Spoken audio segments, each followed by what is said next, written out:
Uyu munsi ni kuwa mbere tariki 11 z'ukwezi kwa gatanu umwaka 2026.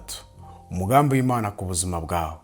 Uwiteka umwami Imana yohereje ijambo rye kugira ngo rikubashishe kwinjira mu isezerano ry'Imana muri uyu mwaka. Yesaya 55 umurongo wa 10. Nkuko imvura na shelegi imanuka bivuye mu ijuru ntibisubireyo. 11. Niko ijambo ryanjye riva mu kanwa kanjye rizamera. Nkuko imvura na shelegi imanuka bivuye mu ijuru ntibisubireyo. Niko ijambo Imana igiye kuvugana nawe rigiye kumera muri uyu munsi, muri iki cyumweru, muri uku kwezi, muri uyu mwaka. Ese wizeye ijambo ry'Imana? Niba wizeye ijambo ry'Imana uvuga ngo mwami nizeye ijambo ryawe. Ngo niko ijambo ryanjye riva mu kanwa kanjye rizamera, ntirizagaruka ubusa, ahubwo rizasohoza ibyo nshaka. Ijambo ry'Imana ntabwo rigiye kugaruka ubusa. Imana ishimwe. Ntabwo rigiye gupfa ubusa. Reka mvuge ndebana n'abantu bafite ikintu Imana yavuze ku buzima bwabo. Amen. Birashoboka ko yaba yarakikubwiye uri mu nzozi naho igihagera. Birashoboka ko yaba yarakikubwiye uri mu nzira wigendera naho igihavugira.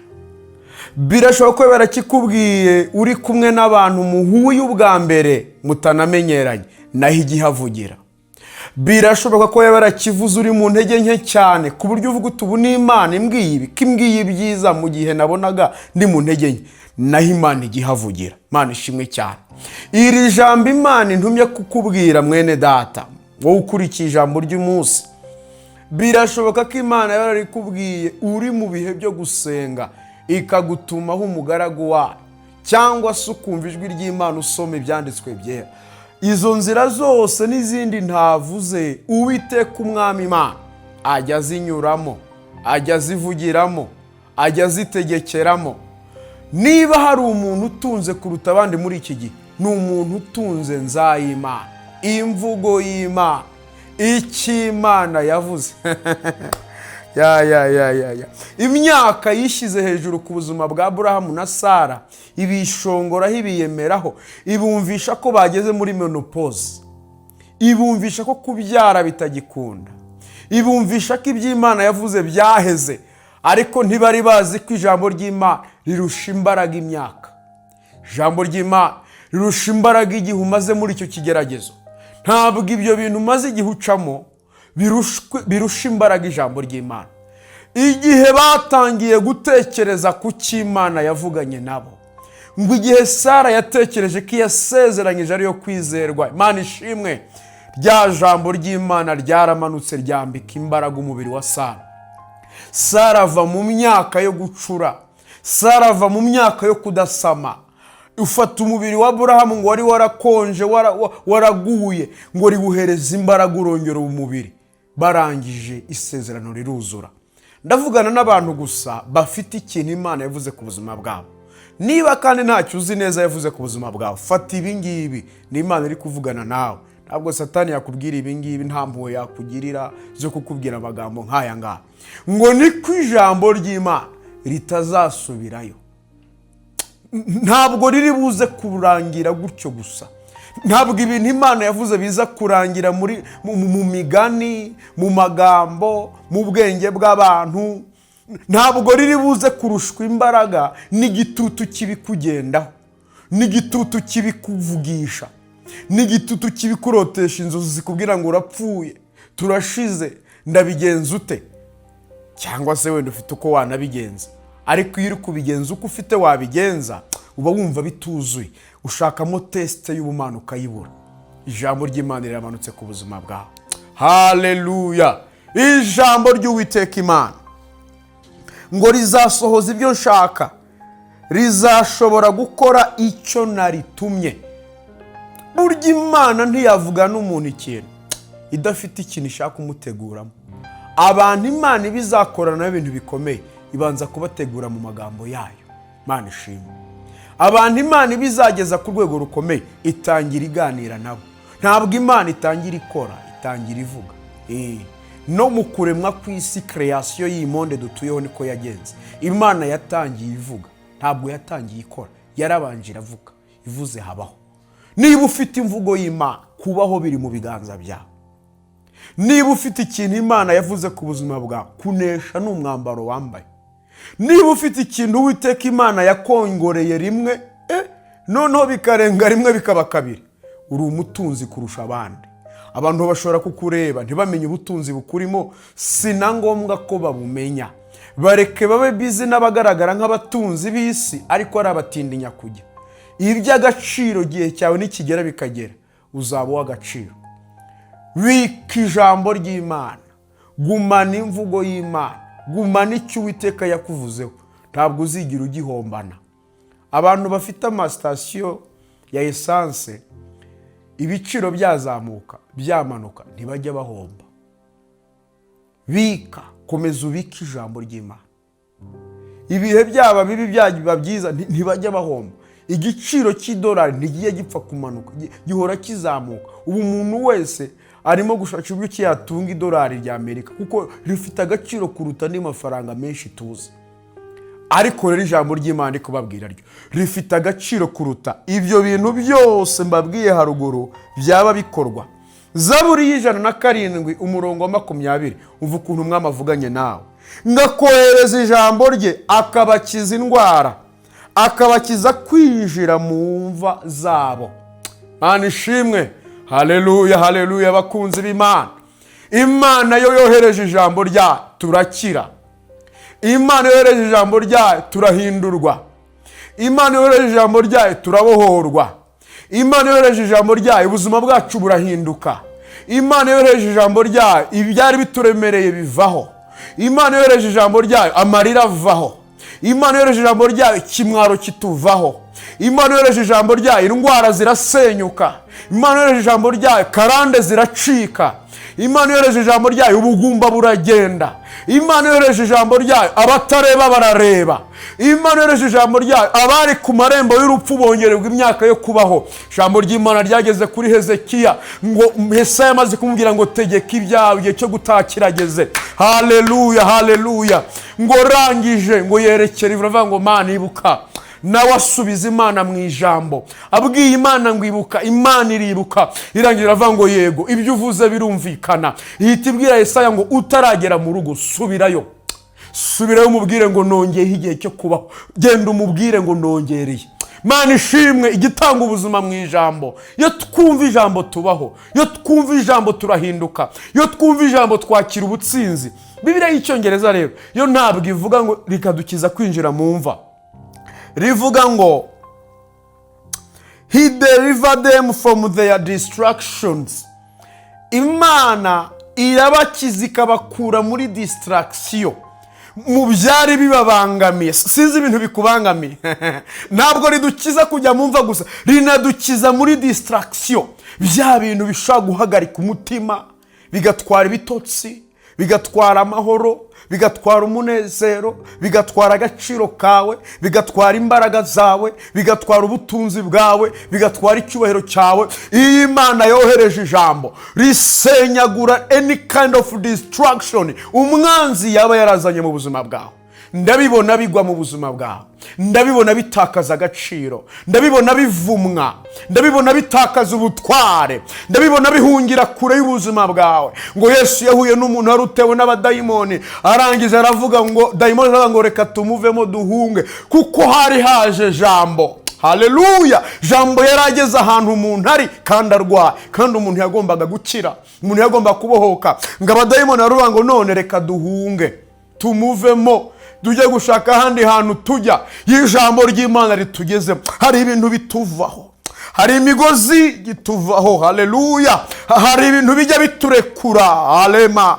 Hari ibintu bijya bitakaza imbaraga, hari ibintu bijya bitakaza ijambo, hari ibintu bijya bikorwa n'isoni, hari ibintu bijya bimwara. Ndagira ngo wakire ijambo ry'Imana. Hana nta kindi Eli yamubwiye, yaramubwiye ngo Uwiteka guha icyo wasabye byonyine. Nta mafaranga yaramuhaye, nta modoka yaramuhaye, nta rubyaro yaramuhaye, nta rukingo yaramuteye, nta dogiteri yaramwoherejeho. Ijambo ryari rizanye umwuzuro ku buzima bw'umuntu wari umaze igihe ategereje umwana. Ijambo ry'Imana, ijambo ry'Imana rivuga ngo ni inkota y'amugi abiri, rikubagira ibintu byose byagerageje gutambika ubuzima bwawe, risenyagura ibintu byose byagerageje gusenya ubuzima bwawe, ririmbura ibintu byose byagerageje kurimbura ubuzima bwawe.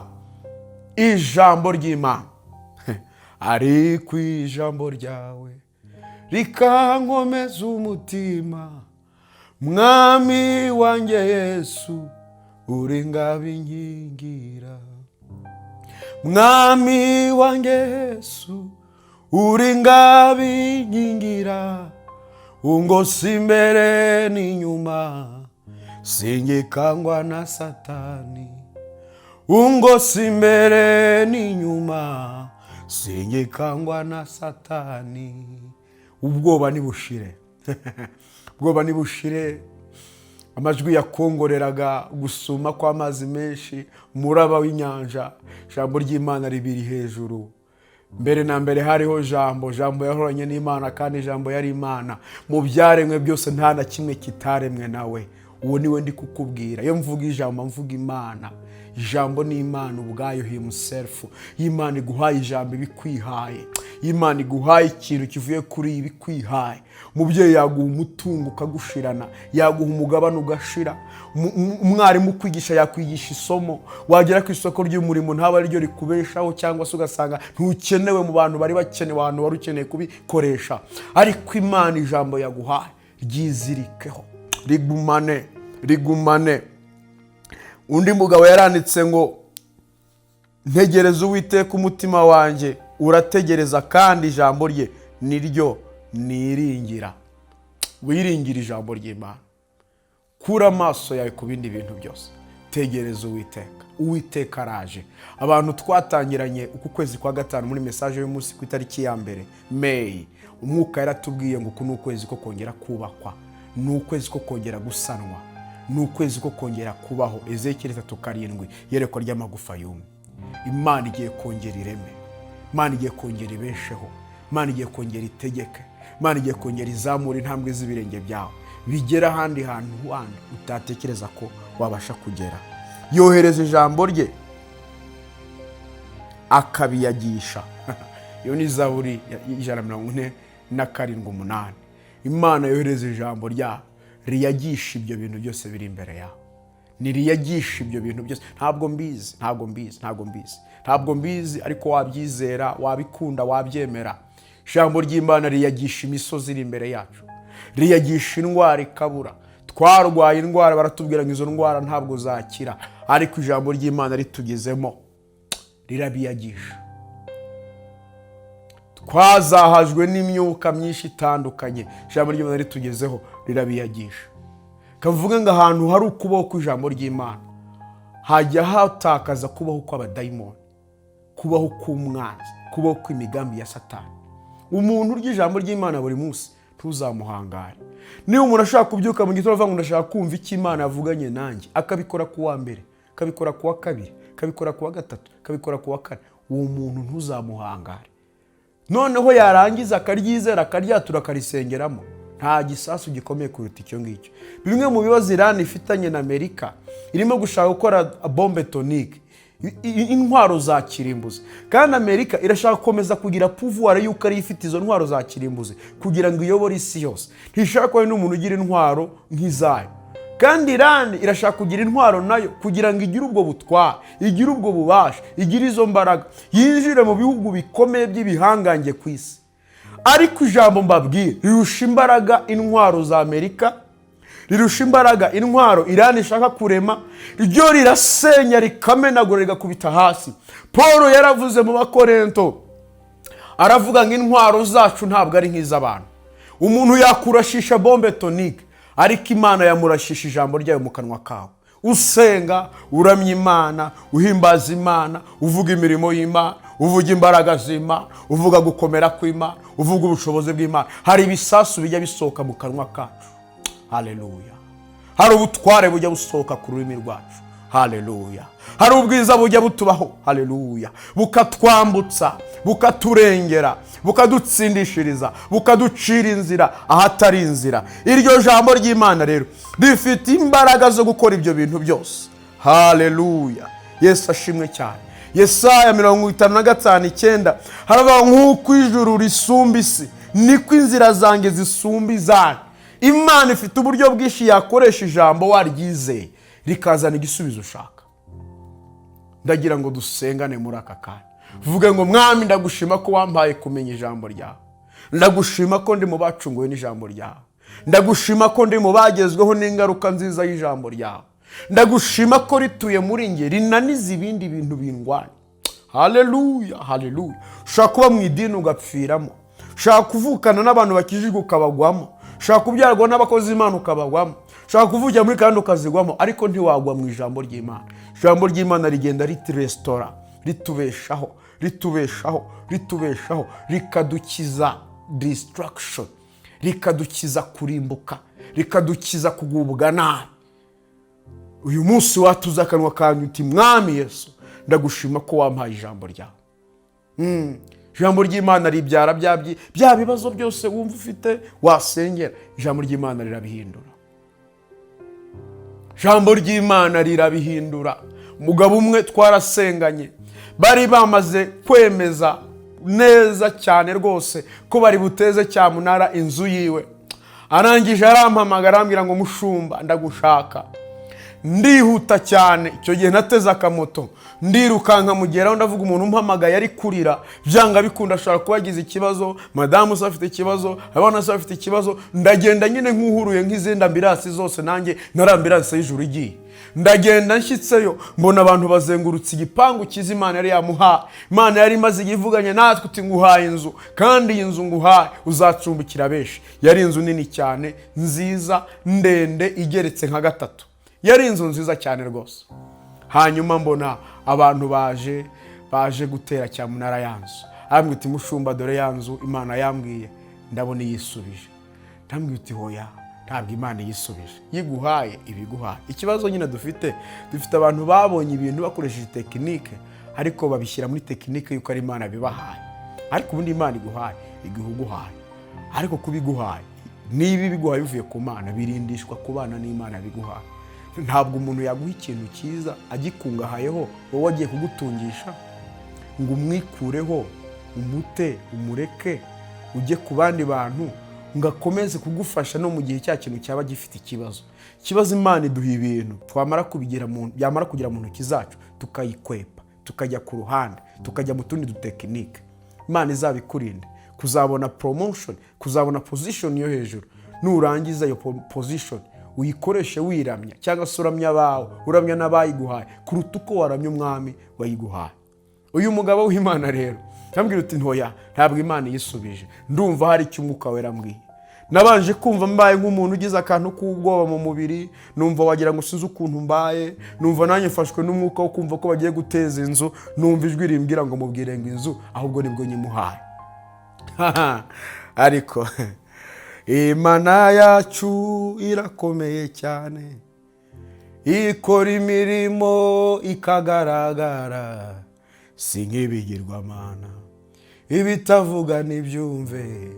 Imana yacu irakomeye, yaratabaye turabibona. Imana yacu irakomeye. Haleluya! Ndumva nyoboye gutera haleluya, nawe uze kuyakira nuza kumva nta kintu bigutwaye. Imana ishimwe cyane. Ndabwirwa ngo mubwire ngo ahubwo nibwo ayiha. Zari inkuru ebyiri zitandukanye, zari inkuru ebyiri umva zidafitanye n'isano. Urumva ari isano yafitanye? Nta sano izi nkuru zari zifitanye. Zari inkuru imwe igoramye cyane, indi igoramye cyane. Abantu bahari bagura barahari, bafite ibikapu, abafite amakaramu, abashinzwe kuvuga ngo ibi bintu byarangiye, barangiza urubanza byarangiye. Hari ukuntu babita bari abantu abahesha. Ibintu byose byine byagomba gukorwa bikarangira. Ariko Uwiteka Imana akora ikintu gitoya mu kanya nk'akanya nko kuguhumbya. Umuntu abaramuhamagaye muri ako kanya, amuhamagaye hamwe utariko naraye nkurose. Se wandose uti tinarose wowe hateraniye abantu benshi, tibafite ubuhiri, bandi bafite amashoka, bandi bafite udufuni. Araturikararira kuko naramwumvaga ni hafi yiwe. aravuga ati n'ubundi barahari, n'ubundi birasa. Tise ni ibiki? Ya nzu yanjye tubagiye kuyiteza cyamunara, byagenze gutya na gutya. Haraturikararira, ibindi kubivuga biramunanira. Amatelefone ndabimusobanurira, nubwira byagenze gutya, bimeze gutya na gutya, ariko hari Imana imaze kutubwira. Umugabo aravuga ngo none se birasaba amafaranga yo kugira ikibazo cyose kirangire. Avuga ngo birasaba amafaranga ya naya. Arangije aravuga ngo nimumpereze konte bashyizeho amafaranga arishyurwa, abari baje baritahira, abazanye amafaranga bashaka ibyiwe ntabyo babonye, kuko byari byaravuye mu biganza by'Imana. Abashaka guteza umugisha wawe ntabwo bazawugeraho, abashaka guteza izina ryawe ntabwo bazarigeraho, ibishaka guteza icyubahiro cyawe ntabwo bizakigeraho. Birindishijwe ubuhiri, birindishijwe ijambo ry'Imana. Ibintu bivuye ku Mana bigira ubudahangarwa, bigira uburinzi bwabyo bwihariye. Burya umugisha uvuye ku Mana ugira uburinzi bwawe. Imana irabikora, birarangira. Ahari hari amarira, mu kanya gatoya habaho indirimbo z'ibyishimo. Imana yohereje ijambo ryayo rigakiza. Yabanje kutubwira ngo mubwire ngo ahubwo nibwo nyimuhaye, nubwo yarayirimo nibwo nyimuhaye, ariko byagaragaraga nk'ibidahari. Ubu ndabizeza ngo leta vuta Imana we uzantabare bitarajya ku munota wa nyuma. Yagutabara ku wa mbere, agutabara ku wa kabiri, agutabara ku wa gatatu, pfa kuba ari gutabara. Cyonzi icyo yari itaba irarikavaringa, iromora, irakiza, kandi abandi bigiramo aho ngaho. Kuko bamwe mu bari baraho ngaho twababwiye ukuboko kw'Imana, tubabwiye imbaraga z'Imana, kandi harimo n'abakijijwe kuko babonye neza y'Imana. Biratangaje. Marira ya benshi Imana igiye bemeramo ibyishimo byari bihebye. Mana ikomeye, Mana y'urukundo, Mana y'icubahiro, Mana y'imbabazi, Mana y'ubutware, wohereje ijambo rye ku buzima bwacu, lango fale. Wohereje ijambo ku gihugu cyacu, benifolance. Wohereje ijambo ku miryango, ne constance divine.